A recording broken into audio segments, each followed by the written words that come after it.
तो stock market में circuit filter का नाम तो आपने सुना होगा। ये स्टॉक्स में भी लगता है, सेंसेक्स में भी लगता है। आप में से ज्यादातर लोगों ने स्टॉक में सर्किट फिल्टर लगते हुए देखा होगा।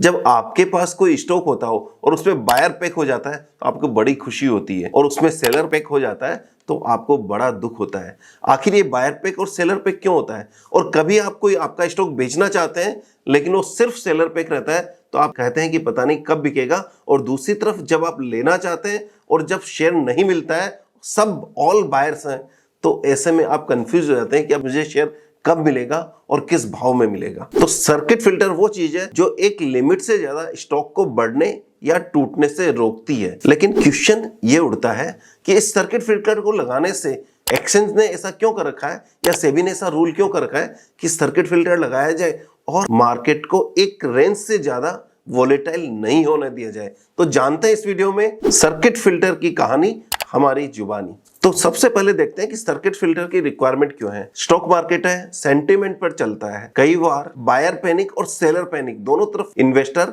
या ट्रेडर पैनिक में आ सकता है, तो ऐसे में उसको कूल डाउन होने के लिए कुछ समय की जरूरत है। तो सेबी ने ये कर रखा है कि कोई भी स्टॉक एक पर्टिकुलर लिमिट से ज्यादा नहीं बढ़ेगा, यानी कि उस दिन की प्राइस रेंज डिसाइड कर दी जाती है। यदि ऐसा नहीं हो और किसी स्टॉक्स पे अच्छी न्यूज आ गई तो क्या होगा, वो 100 रुपए का शेयर शायद 1000 रुपए उसी दिन हो जाए। और दूसरी तरफ यदि खराब न्यूज आ जाए, 100 रुपए का शेयर क्या उसी दिन 2 रुपए या 1 रुपए आ सकता है? आ सकता है, जबकि हो सकता है। ऐसे में रियल में न्यूज का इंपैक्ट उतना नहीं था जितना कि सेंटीमेंट का इंपैक्ट था। तो सेंटीमेंट को कंट्रोल करने में, ह्यूमन इमोशंस को कंट्रोल करने के लिए या ह्यूमन इमोशंस को कूल डाउन होकर रेशनल डिसीजन लेने के लिए ये सर्किट फिल्टर का कॉन्सेप्ट आया गया है। तो ऐसे में क्या होता है कि जब कोई बैड न्यूज आती है, सब बेचवाल है, सब सेलर है, तो ऐसे में सबसे बड़ी प्रॉब्लम ये आती है कि खरीदार कौन आएगा, बायर कौन आएगा। जब बायर नहीं आता है तो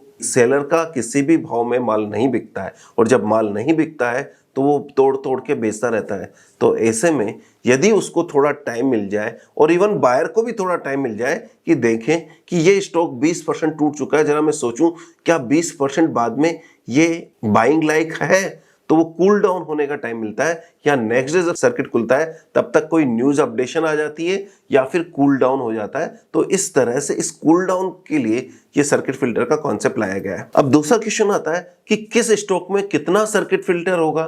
तो यहाँ पर कुछ डिफरेंट सर्किट फिल्टर लगते हैं। कुछ स्टॉक में 2%, कुछ में 5, 10 या 20, ये 4 तरह के सर्किट फिल्टर लगते हैं। तो इसमें भी exchange time to time stocks की वॉलेटिलिटी को देखते हुए सर्किट फिल्टर को डिसाइड करती है। और यहां तक कि यदि किसी में वॉल्यूम कम होता है तो उसके अकॉर्डिंग भी बहुत सारे ऐसे पैरामीटर्स हैं जिनको देखते हुए इस सर्किट फिल्टर डिसाइड होते हैं। जैसे एक सिंपल सा एग्जांपल लें, यदि कोई स्टॉक पिछले 5 दिन से सर्किट पे चल रहा है, चाहे वो बायर हो या सेलर हो, तो 20% का सर्किट है, तो छठे दिन उसका सर्किट लिमिट 10% कर दी जाएगी, क्योंकि जिस स्पीड से शेयर अप या डाउन हो रहा है उसको थोड़ा कंट्रोल करने के लिए ये सर्किट फिल्टर को रिवाइज करने का मैकेनिज्म स्टॉक एक्सचेंज ने बना रखा है। तो ये बात हुई स्टॉक्स में सर्किट फिल्टर की। लेकिन क्या कभी बाजार में कोई ऐसी बैड न्यूज आ जाए और पैनिक जैसा माहौल हो, ऐसे समय में क्या होगा? ऐसे समय में हो सकता है कि इंडेक्स भी 10%, 15% या 20% तेज या मंदा हो जाए,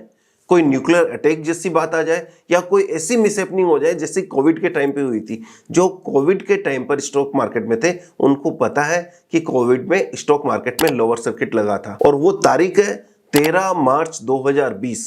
इससे पहले भी हमने कई बार सर्किट लगते हुए देखा है बाजार में, जिसमें 2004 में एक बार जब अटल जी की गवर्नमेंट गिर गई थी उस समय भी लोअर सर्किट देखा था, और लेमन ब्रदर क्राइसिस के टाइम में 2008 में भी हमने लोअर सर्किट देखे हैं।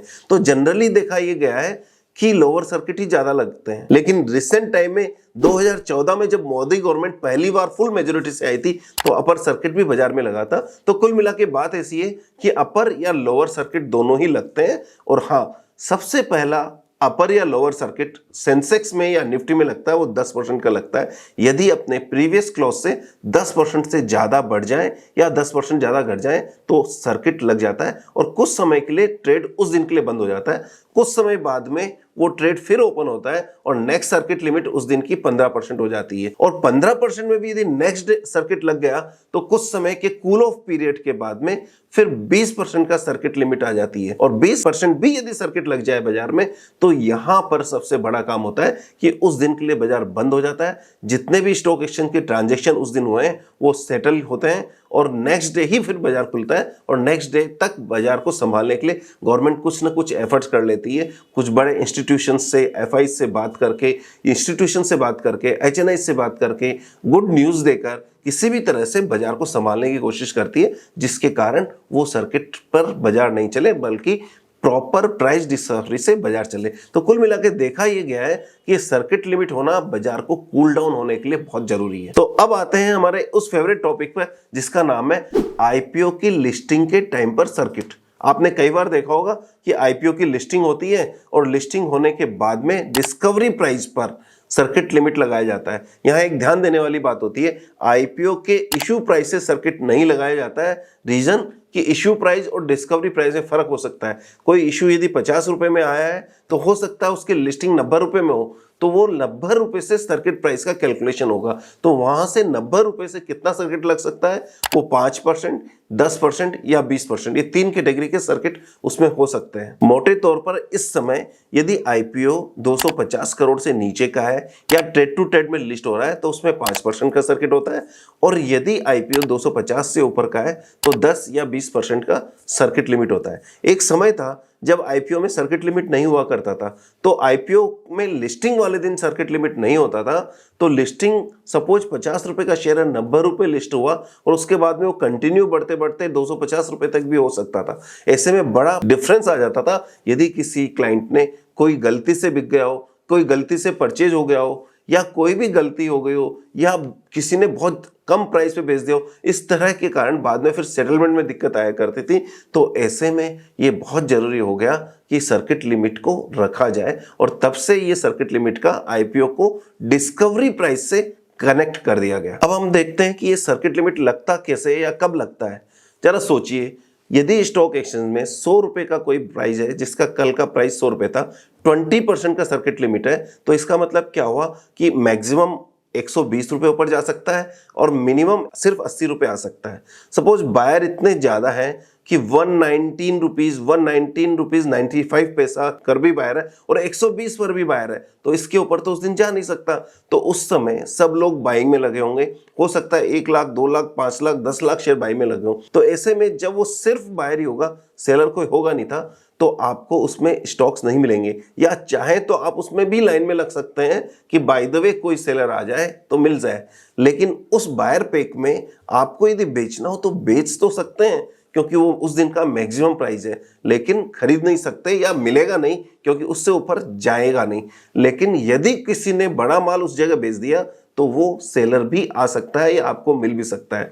दूसरी तरफ लोअर सर्किट की बात करें, यदि सब सेल करते करते उसका प्राइस 80 रुपए आ गया और 80 रुपए में भी सेलर खड़े हैं, तो बायर कहाँ है? बायर कोई है नहीं। तो यदि आप उस सेलर स्पेक में लेना चाहते हैं तो आपको मिल जाएगा, लेकिन यदि आप भी बेचना चाहते हैं तो आपका माल नहीं बिकेगा, बल्कि क्या होगा कि आप उस लाइन में लग सकते हैं कि पहले 2 लाख सेलर्स जो खड़े हैं उनका माल बिकेगा, उसके बाद में आपका माल बिकेगा। तो ऐसे में ये सर्किट फिल्टर इस तरह से काम करता है। कुल मिलाकर इस तरह से ही सर्किट फिल्टर काम करते हैं। स्पेशली आईपीओ के केस में आप ध्यान रखिएगा कि सर्किट फिल्टर किस तरह से काम करते हैं। फिर भी किसी आईपीओ में सर्किट फिल्टर कम होता है या कोई छोटा ट्रेड टू ट्रेड में लिस्ट होता है तो उसका अपडेशन हम आपको देते हैं। कहां पर? व्हाट्सएप चैनल पर, जिसको आपने अभी तक फॉलो कर लिया होगा, नहीं तो लिंक डिस्क्रिप्शन में है। आप चाहते हैं कि आपका पीएमएस, एसएमई पीएमएस हम मैनेज करें तो उसका लिंक डिस्क्रिप्शन में है। आप चाहे तो फॉर्म भर सकते हैं, हमारी टीम आपसे कांटेक्ट करेगी। और एसएमई स्टॉक्स के लिए पीएमएस, स्पेशल पीएमएस आपके लिए है जिसे हम डिस्ट्रीब्यूट करते हैं, तो आप हमारी टीम से कांटेक्ट कीजिएगा और एसएमई पीएमएस में भी हम आपसे साथ काम कर सकते हैं। कैसा लगा ये वीडियो और किस टॉपिक पे आप चाहते हैं कि जिसमें आपको क्लैरिटी चाहिए, वो टॉपिक मैं आपके लिए लेके आऊंगा। लेकिन हाँ, कमेंट में जरूर बताइए कि ये कैसा लगा और आपको किस टॉपिक पर चाहिए। All the best and happy investing. Thank you very much.